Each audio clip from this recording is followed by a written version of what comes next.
Nous sommes mardi 18 juin 2024, ici le sommaire de cette édition.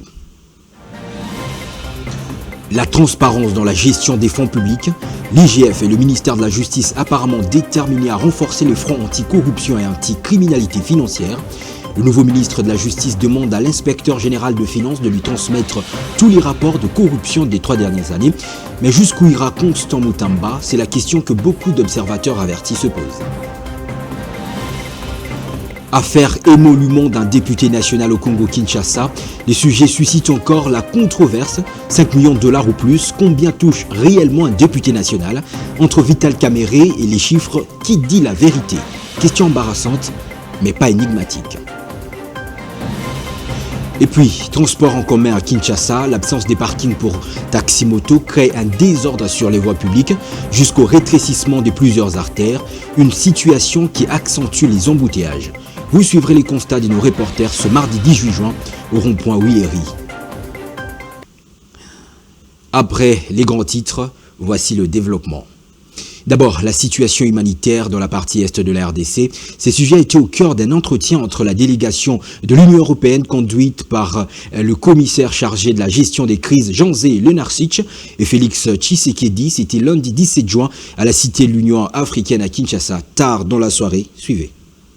C'est en prélude de la visite ce lundi 17 de la délégation de l'Union européenne dans la partie est du pays, où le drame humanitaire appelle à l'urgence et à la rapidité, que s'inscrit cette rencontre avec le président de la République, Félix Tshisekedi.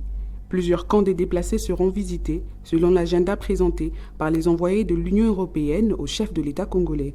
Le camp de Mugunga, au Nord Kivu, qui a essuyé des tirs à l'arme lourde de l'armée rwandaise le 3 mai dernier, sera priorisé. Le chef de la délégation a indiqué à ce sujet que la visite de son équipe est une marque de solidarité et de soutien des 28 pays de l'Union européenne au peuple congolais, principalement à ceux qui souffrent dans la partie est du pays. C'est dans cette optique qu'il a réaffirmé l'engagement de cette organisation sous-régionale européenne de continuer à fournir l'aide aux déplacés de guerre.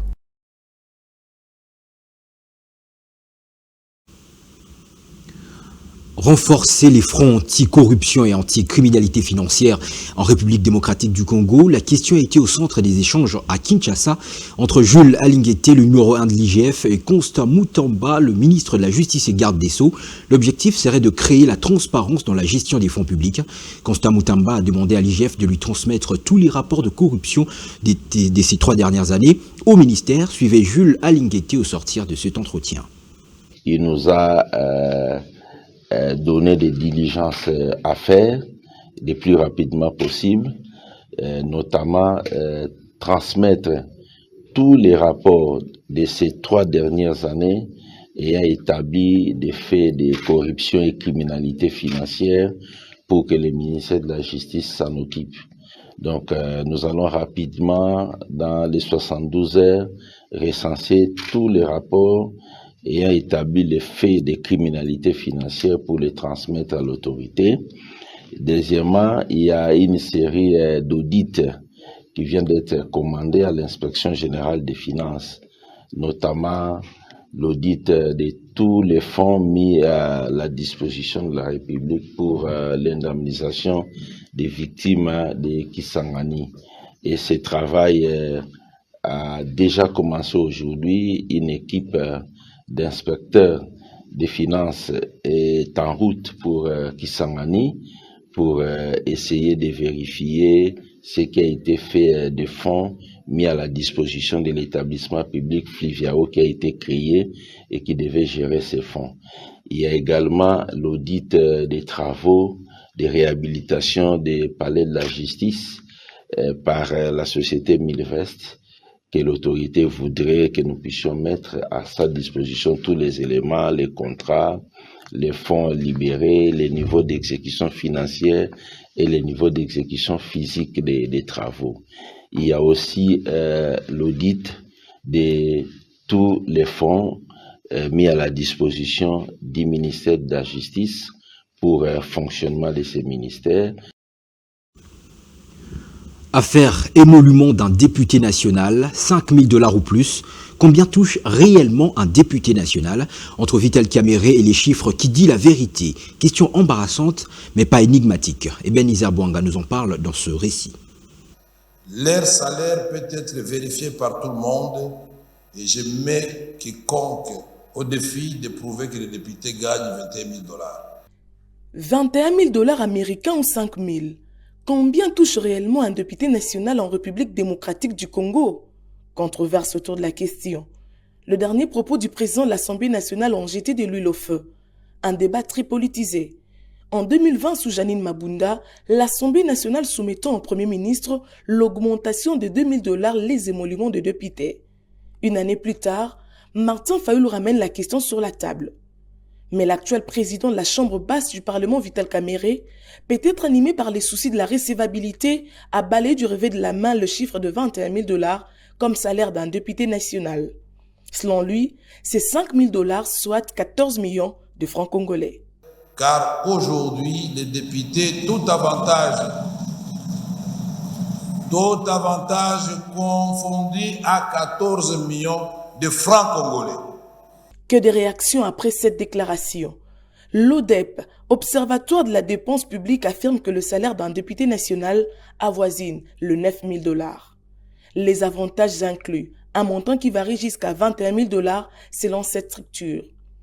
Un revenu scandaleux dans un pays aux énormes défis sociaux et où un fonctionnaire de l'État se contente de miettes. Qui dit vrai? C'est la question. Et pourquoi soulever les débats à ce moment où aucune tempête en provenance des élus nationaux n'a agité les cocotiers?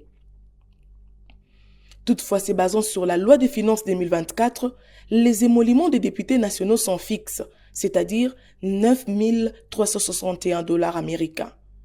Et si c'est le cas, qu'en est-il des avantages? Nous y reviendrons. Nous avons dit que nous allons restreindre la tension salariale.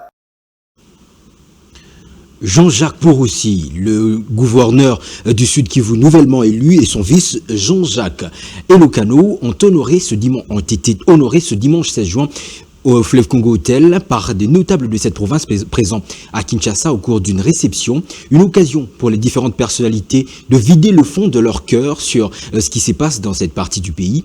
Reportage de Jacob Kalala, rendu par Fabien Lumbala. La sécurité et l'unité nationale, ces deux sujets ont dominé cette rencontre de réception du nouveau gouverneur du Sud Kivu et son vice. Les deux, Jean-Jacques Poroussi et Elokano, devant la notabilité du Sud Kivu à Kinshasa. Modeste Batulukebo, le président honoraire du Sénat et sénateur réélu de cette province, a personnellement pris part à cette rencontre. Une occasion en or pour les nouveaux dirigeants du Sud Kivu. Un mot de bénédiction et de motivation à leur endroit. Et c'est l'occasion pour Modeste Batulukebo d'appeler à l'unité nationale et au travail, car seul, selon lui, le travail peut sortir le Sud Kivu du chaos persistant. Il dit, ça c'est la dernière occasion, c'est la dernière chance pour que la province puisse être bien administrée, pour que les tares du passé soient mises de côté et que nous puissions travailler la main dans la main. Une autre personnalité, l'ancien Premier ministre Samalou Kondé, a exhorté quant à lui la communauté du Sud Kivu et l'ensemble du gouvernement, ainsi que l'Assemblée nationale, à l'amour, la loyauté envers le chef de l'État Félix Tshisekedi et les Congolais dans un seul bloc pour faire face aux défis qui rongent le pays. Vous ne devez pas oublier, bien sûr, la loyauté, parce que c'est une double tutelle que vous assurez, tutelle politique, et donc vous le représentez, et tutelle administrative vis-à-vis de tous vos frères et sœurs que vous allez administrer. Poroussi et Elokano trouvent le Sud Kivu secoué par des drames à répétition et la gestion chaotique de l'ancien exécutif de cette province, alors que cette entité a tous les atouts pour se développer et surtout participer aussi au décollage du pays. Le nouveau gouverneur devra comprendre que les Congolais de cette province attendent le solutionnement de leurs problèmes et non pas des discours et des audiences protocolaires. À vos marques et que le travail commence. En marge de cette rencontre, le sénateur et président honoraire du Sénat, le professeur Modeste Bahati Lukwebo, a remercié le président de la République Félix Tshisekedi pour sa détermination à mettre fin à l'insécurité dans l'Est du pays. Il appelle à cette occasion les notables du Sud Kivu et l'ensemble de la République à se mettre résolument au travail pour que le Congo vive ses meilleurs jours. Il est au micro de Jacob Kalala. Nous avons donné des missions précises à ce gouverneur pour que cette fois-ci la situation du Sud Kivu change. Qu'il y ait d'abord la stabilité, qu'il y ait la cohésion et que l'on se mette au travail pour changer la situation de cette province qui jadis était considérée comme la Suisse de notre pays. La notabilité était là, les 14 communautés étaient là avec leurs chefs. Vous avez remarqué que les élus du peuple étaient là, que ce soit les députés, les sénateurs et même les membres du gouvernement. En tout cas, toutes les notabilités étaient présentes à cette rencontre. Et avec le soutien de son Excellence Félix Antoine Tshisekedi Tshilombo, président de la République, qui veut que la République change, qui veut qu'il y ait la paix et la sécurité, qu'il veut qu'il y ait la reconstruction de notre pays en partant des provinces. Et c'est ce qui avait animé son esprit quand il a lancé le projet de 145 territoires. C'était dans le but du développement à partir de la base. Voilà pourquoi nous disons grandement merci d'abord à l'honorable sénateur Basengezi Katintima, mais également à tous ceux qui ont voulu répondre à cette invitation, et vous avez trouvé que vraiment c'était une présence nombreuse et diversifiée.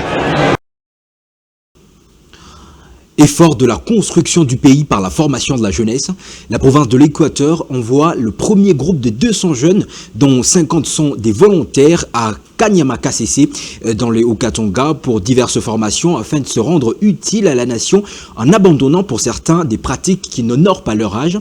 Le général Kasongo Kabwik, commandant du service national, a supervisé l'opération lundi 17 juin à Mbandaka. Patrick Leconi pour les détails. Ces jeunes en provenance de l'Équateur vont rejoindre ceux d'autres provinces du pays, dans Kinshasa, le Grand Katanga à Kanyamakasese, où ils suivront diverses formations de bâtisseurs de la République. Selon le général Jean-Pierre Kasongo Kabwik, le commandant du service national sur le tarmac de l'aéroport de Mbandaka, Kanyamakasese n'est nullement un mouroir, mais plutôt un lieu de formation, où le jeune, autrefois sans avenir, devient utile à la nation. Nous sommes dans la lutte contre la criminalité. C'est une lutte, c'est-à-dire on ne demande pas, on n'attend pas que ces gens, les criminels, eux-mêmes viennent ou complètent, vous comprenez? Donc on doit les traquer. C'est vrai qu'il arrive que dans plusieurs provinces, on commence à voir que de plus en plus de jeunes sont conscients. En dehors des criminels, en dehors des délinquants, il y a des jeunes volontaires qui s'adonnent. Vous venez de voir ici à l'Équateur, plus de 50% sont des jeunes volontaires. Eux-mêmes qui sont convaincus qu'au service national, il y a un avenir pour les jeunes. Ils viennent, ils s'inscrivent au service national et nous le prenons. Et tout cela, c'est pour démentir ceux qui disent ou ceux qui pensent que Kanyamaka c'est un roi, où le service national c'est un lieu de torture. Ça, ce sont des discours politiciens. Il a en outre indiqué que le but du processus de redressement de la jeunesse participe aussi à la logique de la lutte contre la délinquance. L'opération concerne toutes les provinces de la RDC. Ils ont la même destination, c'est Kanyamakasese. Quand ils arrivent là-bas, on les met tous ensemble. On ne les met pas selon leur provenance ou selon leurs origines. On les met tous ensemble pour le brasser. C'est un brassage national qui se fait. Certes, on a fait récemment dans la province, dans l'ex-Katanga, on est à l'Équateur. Mais je voudrais aussi préciser ici que nous insistons et nous disons, nous sommes le service national. Donc nous allons nous occuper de tous ces jeunes en situation difficile ou en délinquance juvénile sur l'ensemble de la République.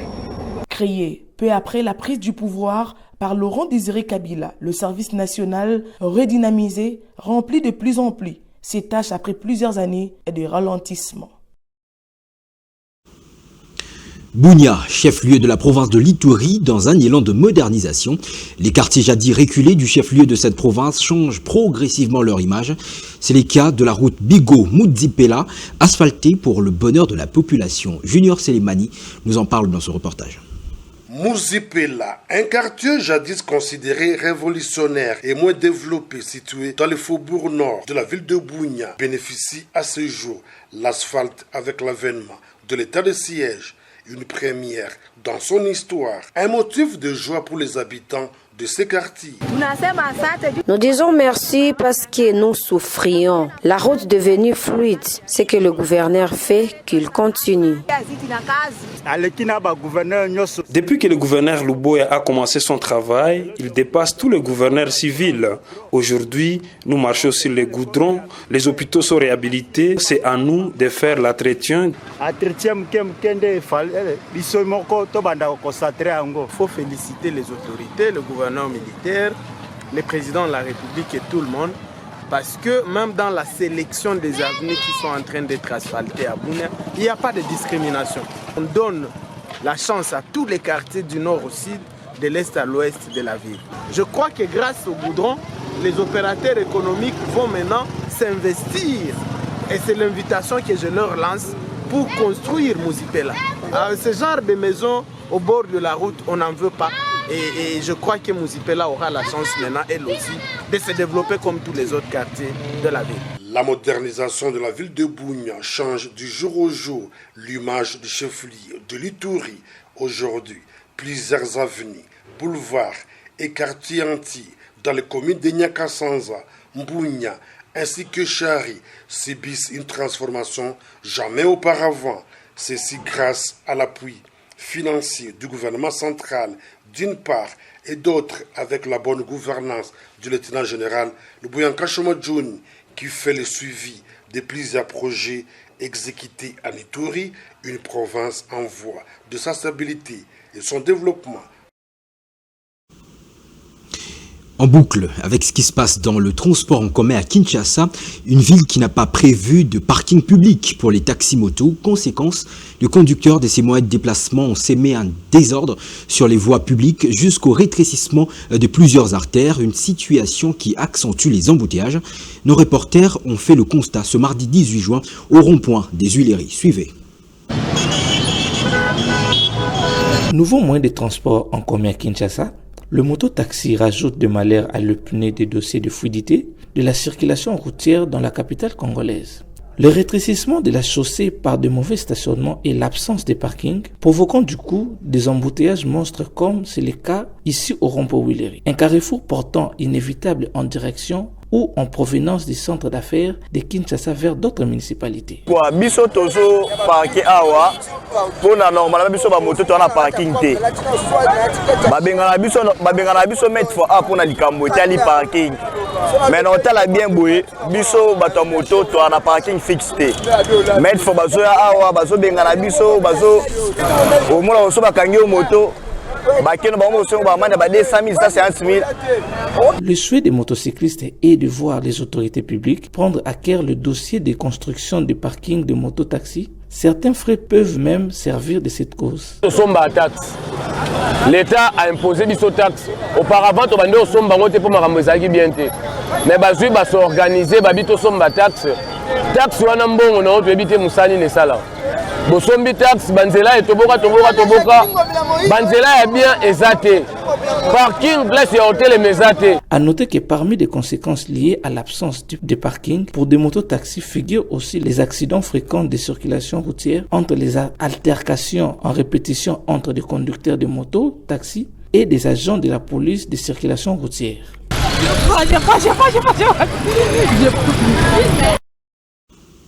Ce journal est terminé, je vous rappelle ces grandes lignes. La transparence dans la gestion des fonds publics, l'IGF et le ministère de la Justice apparemment déterminés à renforcer le front anti-corruption et anti-criminalité financière. Le nouveau ministre de la Justice demande à l'inspecteur général de finances de lui transmettre tous les rapports de corruption de ces 3 dernières années. Mais jusqu'où ira Constant Moutamba? C'est la question que beaucoup d'observateurs avertis se posent. Affaire émolument d'un député national au Congo-Kinshasa, les sujets suscitent encore la controverse. 5 000 $ ou plus, combien touche réellement un député national entre Vital Kamerhe et les chiffres, qui dit la vérité? Question embarrassante mais pas énigmatique. Et puis, transports en commun à Kinshasa, l'absence des parkings pour taxi-moto crée un désordre sur les voies publiques jusqu'au rétrécissement de plusieurs artères, une situation qui accentue les embouteillages. Vous avez suivi les constats de nos reporters ce mardi 18 juin au rond-point Willery. À toutes et à tous, merci de nous avoir suivis. Ce journal est complètement terminé. Au revoir.